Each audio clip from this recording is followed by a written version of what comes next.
Assalamualaikum dan salam sejahtera. Anda bersama saya Nur Sarah Hanazaki dalam berita BTTV hari ini.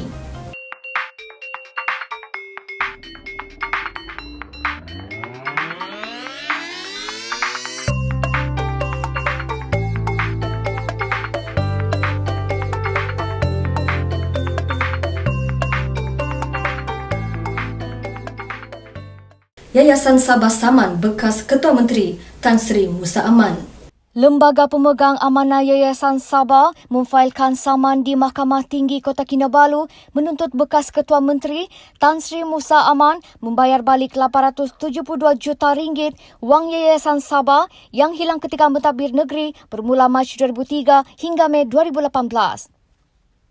Lembaga Pemegang Amanah Yayasan Sabah sebagai plaintiff membuat tuntutan selepas mempercayai Musa telah menggunakan jawatannya untuk mengarahkan anak syarikat Yayasan Sabah Rakyat Berjaya Sdn Berhad menjalankan perniagaan balak yang meragukan. Pengarah Yayasan Sabah, Datuk Jamalul Kiram Muhammad Zakaria berkata, tuntutan mahkamah itu difailkan Selasa lalu menggunakan e-pemfailan melalui Tetuan Lin Willy Wong En Chin.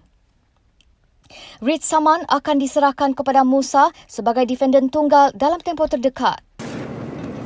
Lembaga Pemegang Amanah Yayasan Sabah ingin menuntut kembali wang berjumlah 872 juta ringgit Malaysia yang hilang disebabkan perjanjian aktiviti pembalakan yang meragukan. Kami percaya wang ini adalah hak milik Yayasan Sabah. Dalam pada itu, Yang Berhormat Tan Sri Musa Haji Aman gagal melaksanakan tanggungjawab fiduciary untuk memelihara kepentingan Yayasan Sabah dalam peranannya sebagai pengerusi Lembaga Pemegang Amanah Yayasan Sabah yang ditubuhkan untuk memberi perkhidmatan kepada rakyat Sabah. Berdasarkan writ saman tersebut, Yayasan Sabah membuat sebanyak 11 tuntutan terhadap Musa. Ia termasuk membayar balik 42 juta dolar Amerika wang milik Yayasan Sabah yang diberikan kepada UMNO Sabah. Membayar balik 90 juta dolar Amerika wang milik Yayasan Sabah yang hilang ketika pemerintahan Musa. Serta membayar balik 8.9 juta dolar Amerika wang milik Yayasan Sabah yang hilang ketika Musa mentadbir.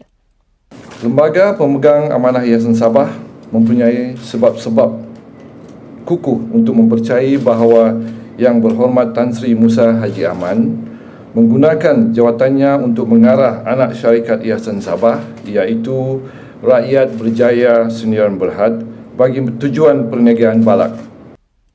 Berdasarkan writ saman itu, sebahagian besar punca kehilangan wang berkenaan adalah melalui urus niaga yang dilakukan ahli perniagaan upahan Musa iaitu Michael Chia melalui beberapa institusi kewangan di Hong Kong.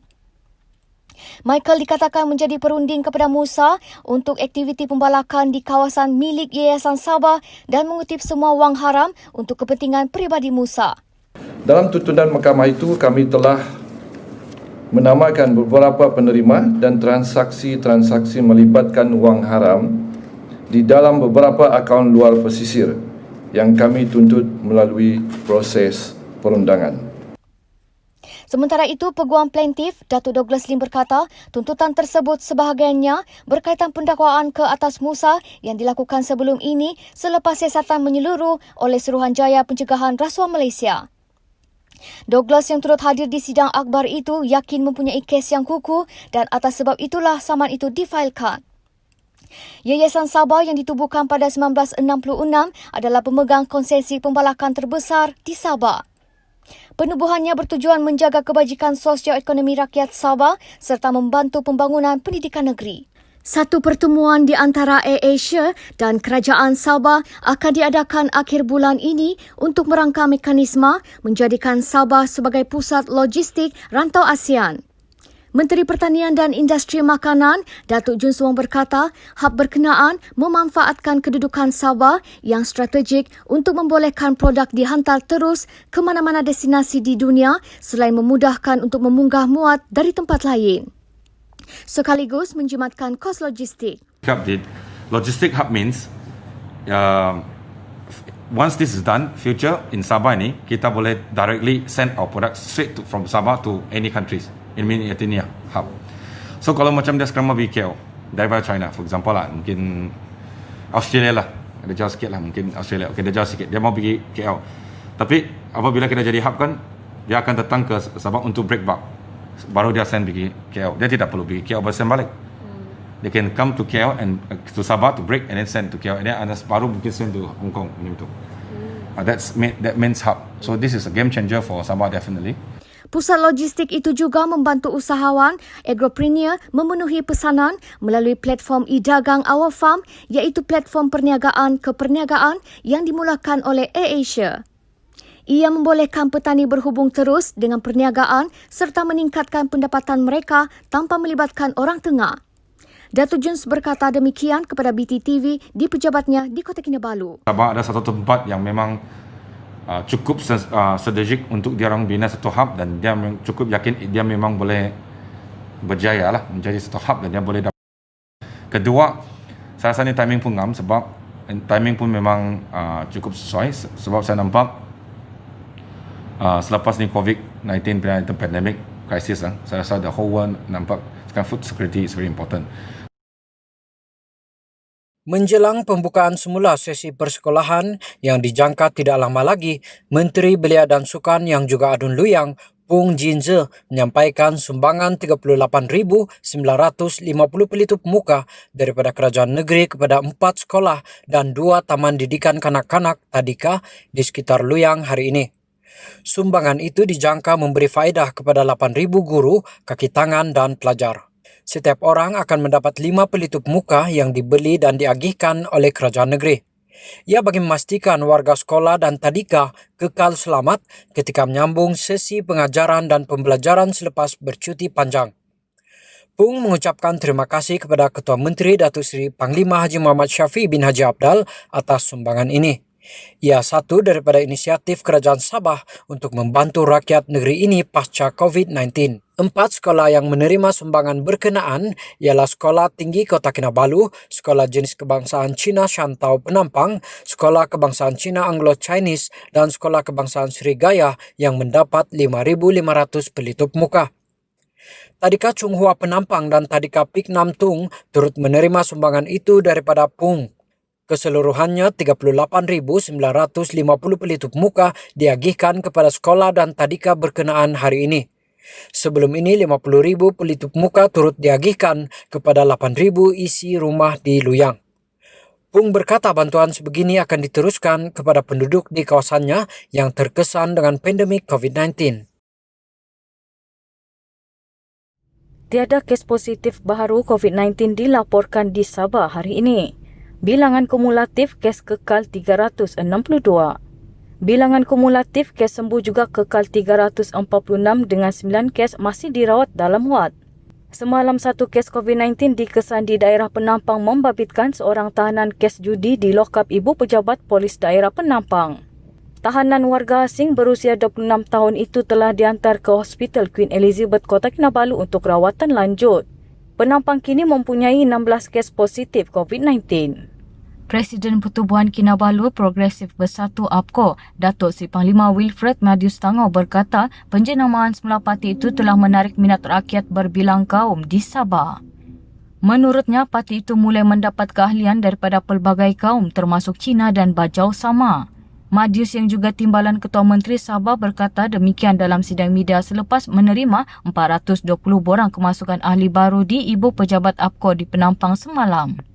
Sebanyak 200 borang keahlian diterima daripada 5 cawangan di Pusat Daerah Mengundi, PDM Mengkabung, Nongkulut, Penimbawan, Gayang dan PDM baru-baru. Semalam APKO juga telah menerima borang kemasukan ahli baru dari bekas calon parti Kerjasama Anak Negeri Sabah di Dewan Undangan Negeri Tanjung Kapur, Thomas Sen Chow Yin, serta ahli politik veteran Lee Ten Fook. APKO juga menerima borang keahlian daripada Presiden Pertubuhan Budaya Seni Etnik Sama Sabah, Ismail Yusof dan Setiausaha Perhubungan Parti Bumi Putra Perkasa Malaysia Putra Sabah, Syamiun Saleh. 7 Jun lalu, APKO telah melancarkan penjenamaan semula merangkumi nama, logo dan bendera parti baharu. Penjenamaan semula itu menjurus kepada politik pembangunan iaitu satu gagasan perjuangan bercirikan global dan inklusif. Ia satu penghijrahan daripada politik perkauman kepada politik aspirasi rakyat berbilang kaum. Pengorbanan dan kecekalan seorang pelajar perempuan Universiti Malaysia Sabah UMS yang bermalam di atas pokok untuk mengakses liputan telekomunikasi bagi menjawab pemeriksaan atas talian di Kampung Sapatalang Pitas nyata tidak sia-sia. Susulan video tular yang memperlihatkan kesungguhan Viviana Mosibin, 18 tahun, Suruhanjaya Komunikasi dan Multimedia Malaysia SKMM telah turun padang dan melakukan pemeriksaan di kampung berkenaan pada 15 Jun. SKMM dalam satu kenyataan memaklumkan sebuah menara telekomunikasi baharu dirancang untuk dibina di Kampung Bilangau Kecil Pitas untuk menambah baik liputan internet di kawasan sekitarnya. Menara baharu yang dicadangkan itu akan dibina berhampiran Kampung Sapatalang dan dapat dioptimumkan untuk meningkatkan liputan internet di kampung itu sebaik siap. Menara itu akan dibina di bawah pelan gentian optik dan kesaling hubungan negara NFCP1 yang dijangka pada suku kedua tahun hadapan. Suruhanjaya juga berkata bahawa ia telah merancang awal tahun ini untuk meningkatkan liputan kepada 4G di kawasan tersebut di bawah tabung perkhidmatan sejagat. Setakat ini, video YouTube Viviana telah ditonton lebih dari 496,000 kali dan salurannya mempunyai hampir 70,000 pengikut. Seorang wanita warga emas rentung dalam kebakaran sebuah rumah kayu di Kampung Namukon, Tongot malam tadi. Difahamkan mangsa yang Gimbo, 76 tahun, tinggal bersama beberapa ahli keluarga namun tidak sempat menyelamatkan diri. Ketua Balai Bomba dan Penyelamat Kinabatangan Nurul Azlan Shah Jamaluddin berkata 6 anggota bersama sebuah jentera dan van EMRS bergegas ke lokasi itu yang terletak 170 km dari balai sebaik menerima panggilan kecemasan pukul 10 malam. Kebakaran dapat dikawal pada pukul 1.04 pagi. Puncak kebakaran masih dalam siasatan. Sekian berita BTTV untuk hari ini. Pada hujung minggu ini, pasti ramai yang ingin membawa keluarga untuk keluar beriadah. Pastikan ibu bapa atau penjaga menjaga anak-anak anda dan melindungi mereka daripada dijangkiti COVID-19. Nosarah Nazaki, BTTV.